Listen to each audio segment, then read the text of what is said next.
The Terrible Sin of Jeroboam. It's one of those chapters of the Bible full of intrigue, twists, and profound lessons. We enter a crucial moment in biblical history, a time when the great kingdom of Israel finds itself divided. This division, not only geopolitical, but also spiritual, marks the rise of Jeroboam as king in the northern region, after a separation that left God's people in two factions. And where did it all start? In the last years of the reign of wise Solomon. Solomon, the king known for his divine wisdom, saw his reign turn into a crucial stage of disobedience. And it is exactly in this scenario that our story unfolds. A disobedience that not only shook the structures of the kingdom, but also paved the way for surprising events that shaped the destiny of Jeroboam and the entire nation of Israel. Let's delve deeper into this intriguing narrative, because the choices made now will resonate for generations. Get ready for an exciting journey through the last years of Solomon's reign and the developments that changed the course of history. When we study the last years of Solomon's reign, we come across a disobedience that resonates through the centuries. Solomon, the king recognized for his divine wisdom, finds himself at a crucial crossroads. In the book of 1 Kings, chapter 11, verses 1 to 13, the Bible tells us about this moment that will change the course of history. King Solomon loved many foreign women besides Pharaoh's daughter. They were Moabite, Ammonite, Edomite, Sidonian, and Hittite women. They were from the nations about whom the Lord had said to the Israelites, "You may not take wives from these nations, for they will lead you astray to follow their gods."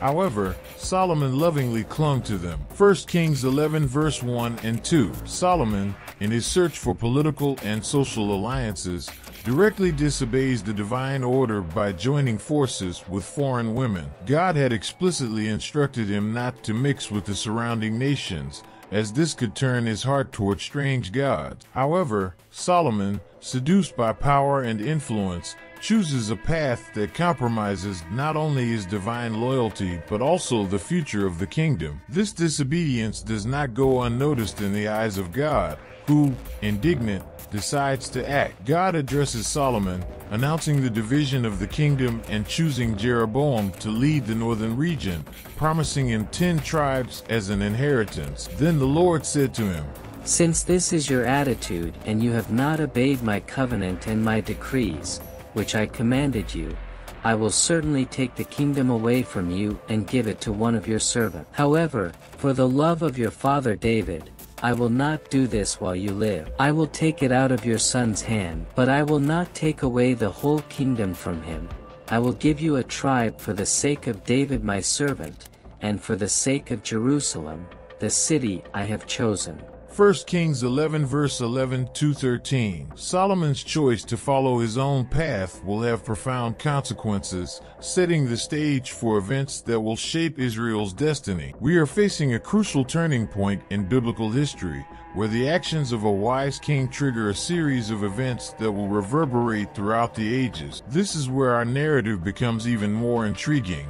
The story takes on even deeper contours when Jeroboam, now elevated to the position of leader, is confronted with the weight of his responsibilities. The prophet Ahijah, God's direct spokesman, enters the scene to deliver a message that will remain in the annals of biblical history. This crucial moment is recorded in the book of 1 Kings, chapter 11, verses 29 to 39. Jeroboam, newly appointed leader of the northern region of Israel, is about to receive a divine message through the prophet Ahijah. God, through the prophet, exposes the depths of Solomon's sin, the disobedience that shook the foundations of divine faithfulness. The biblical reference of 1 Kings 11 verses 31 to 32 is the stage for this impactful prophecy. Ahijah held tightly to the cloak he was wearing, tore it into 12 pieces, and said to Jeroboam. The story takes on even deeper contours when Jeroboam, now elevated to the position of leader, is confronted with the weight of his responsibilities. The prophet Ahijah, God's direct spokesman, enters the scene to deliver a message that will remain in the annals of biblical history. This crucial moment is recorded in the book of 1 Kings, chapter 11, verses 29 to 39. Jeroboam, newly appointed leader of the northern region of Israel, is about to receive a divine message through the prophet Ahijah. God, through the prophet, exposes the depths of Solomon's sin, the disobedience that shook the foundations of divine faithfulness. The biblical reference of 1 Kings 11 verses 31 to 32 is the stage for this impactful prophecy. Ahijah held tightly to the cloak he was wearing, tore it into 12 pieces, and said to Jeroboam, "Gather 10 pieces for yourself, for this is what the Lord, the God of Israel, says.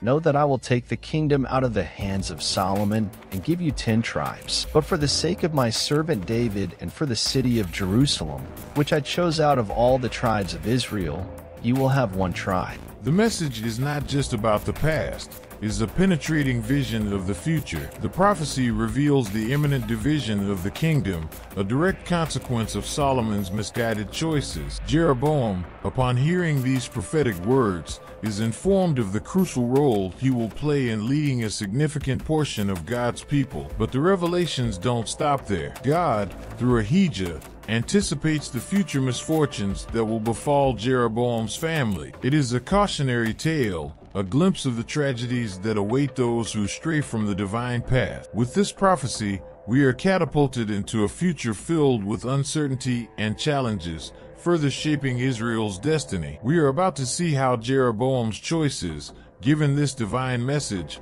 will influence the course of history. With Ahijah's prophecy ringing in his ears, Jeroboam finds himself faced with a monumental dilemma. He is called to lead a nation, but the fear of losing the people's support begins to creep in like a sinister shadow in his heart. The story unfolds in the book of 1 Kings, chapter 12, verses 25 to 33. Jeroboam, wanting to keep his people united, succumbs to fear and commits a terrible sin. He makes a decision that will reverberate through the pages of biblical history. The biblical reference of 1 Kings 12 verses 28 to 33 takes us to the epicenter of this critical moment. After taking counsel, the king made 2 golden calves and said to the people, "You have come far up to Jerusalem. Here are your gods, O Israel, who brought you out of Egypt." He ordered a calf to be placed in Bethel and another in Dan. And this became a sin, because the people went to Dan to worship that calf. Jeroboam built idolatrous altars and appointed priests from among the people,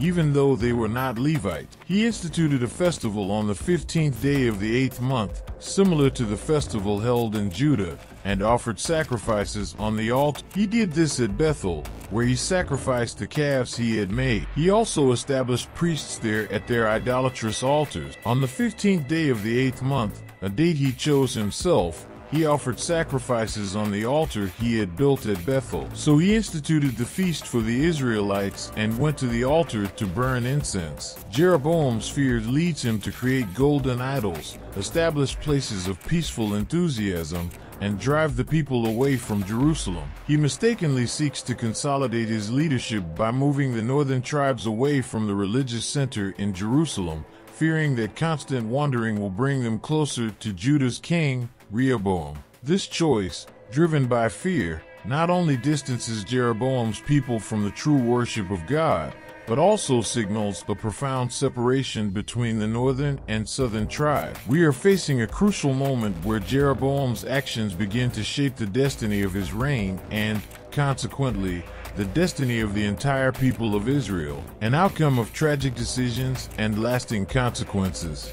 The plot reaches its climax when Ahijah's prophecy, spoken in the not-so-distant past, begins to unfold in an impressive way. We are now in the book of 1 Kings, chapter 14, verses 1 to 18, where every prophetic word comes true. At that time Abijah son of Jeroboam became sick. 1 Kings, chapter 14, verses 1. Jeroboam's son Abijah becomes seriously ill, casting a shadow of apprehension over the palace. Begins to materialize in a shocking way the prophecy of Ahijah, which foretells woes upon Jeroboam's family. Jeroboam, now king, faces an agonizing dilemma as his heir fights for his life. With an anguished heart, Jeroboam decides to send his wife in disguise to consult the prophet Ahijah. The biblical account in 1 Kings 14 verses 2-6 transports us to this moment of suspense and anxiety. The disguise is an attempt to obtain a sincere answer without influencing the prophet's word. And he said to his wife, "Wear a disguise, so as not to be recognized as Jeroboam's wife,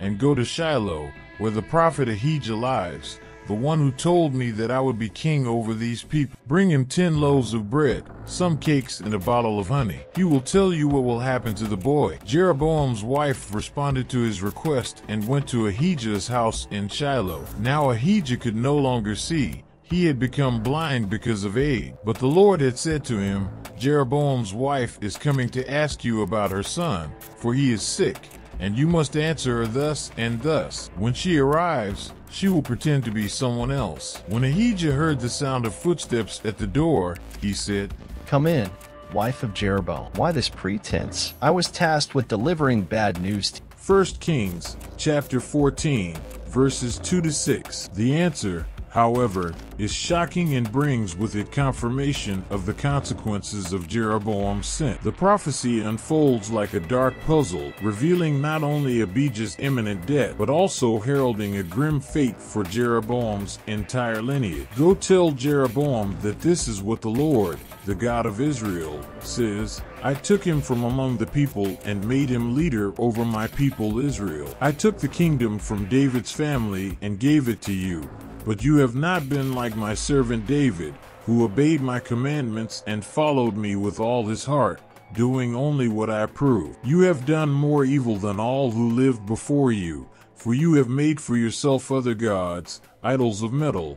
You have provoked my anger and turned your back on me. Therefore I will bring disgrace on the family of Jeroboam. I will kill from Jeroboam to the last male in Israel, whether slave or free. I will burn Jeroboam's family to the end like someone who burns dung. Of those who belong to Jeroboam, the dogs will eat those who die in the city, and the birds of the air will feed on those who die in the field. The Lord has spoken." And the prophecy did not stop there. The prophet continued with what is the most painful word a mother can hear. 1 Kings 14 and 12. "As for you, go home. When you set foot in the city, the boy will die." And what was bad will now get worse.